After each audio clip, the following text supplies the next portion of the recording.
A couple of weeks ago, I reviewed the best-selling keyboard and mouse combo on Amazon. This for about 35 bucks. It was fine, but let's be real, both pieces felt very cheap.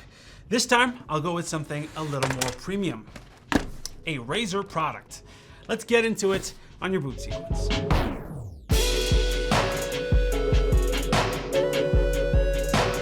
So, if we're talking keyboard only, the Razer Cynosa Chroma is the #1 bestseller on Amazon.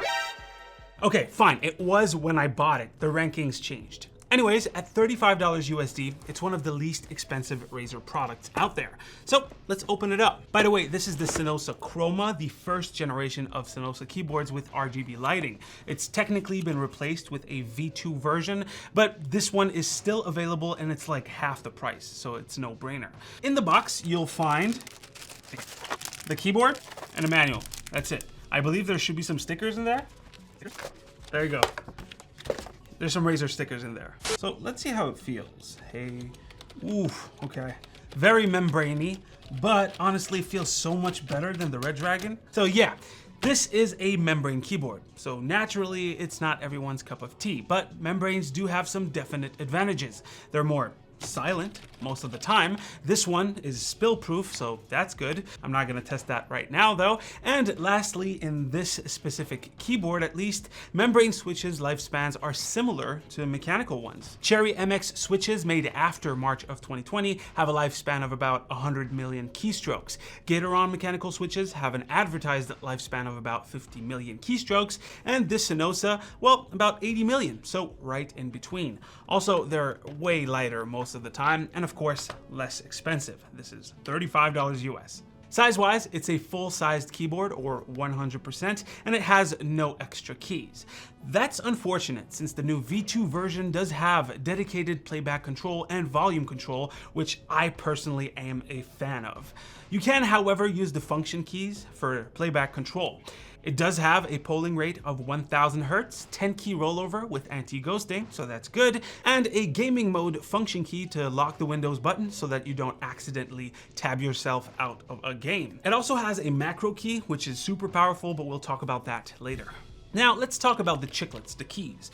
Razer calls them soft cushioned gaming keys. They're obviously super mushy, it's a membrane keyboard after all. But compared to the other one, the Red Dragon S101 that I also reviewed, the keys are more balanced. They're not tough to press, and I had zero fatigue after a whole week of abusing this thing. Kudos to Razer for that. They also have a soft touch finish, which is once again a plus in my opinion. The font is great, not too gamery, but they are painted keycaps with a laser ablation for the lettering, so as you can see here, there is a chance that the paint will chip off or fade, especially if you have long nails. Now, the RGB on this keyboard is great. It's bright, it pops out, and it's fully customizable, which is really good at this price point. I love this floating look that the RGB gives to the keys. It's pretty cool. Ergonomics wise, you have 2 levels of height adjust, which is great. Some premium mechanical keyboards don't even have that. And all the keys are arranged in a flat way. Personally, I prefer when keyboards have this aim towards the home row. It's like a curvature that goes from top to bottom, but that's my preference. This one is all flat keys. Thankfully, the chin of the keyboard is very small, which allows me to use my wrist cushions for more comfortable gaming experience. It's a shame it doesn't come with one like some Corsair keyboards though, but hey, it's 35 bucks, who cares? The cable is plastic, non-braided or anything, and it's not removable. The keyboard itself is a little flimsy. I mean, sure, it doesn't pass the flex test, but really, who flexes their keyboard this way? Just put it on a flat surface, type on it, then type a little bit harder. Is there any flexion? In that case, I would say no, unless you're Shaquille O'Neal trying to punch a hole through the keyboard. So let's hear it in action.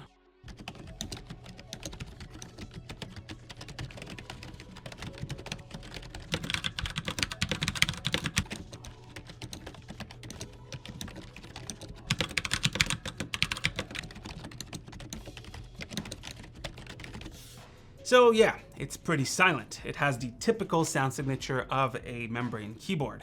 But now let's talk software. And boy, is that one a little bit controversial. So here's the thing, it's compatible with Synapse 3.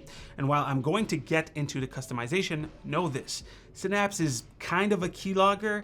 If you create an account to sync your profile, Razer does have access to all your key presses. You can sign in as a guest though, which technically would be better, but it doesn't store profiles on the keyboard itself. So the moment you take this keyboard and move it to a different computer, you lose all of your macros and lining options. All right, so the RGB is fully per key customizable, and you have many effects and presets to choose from.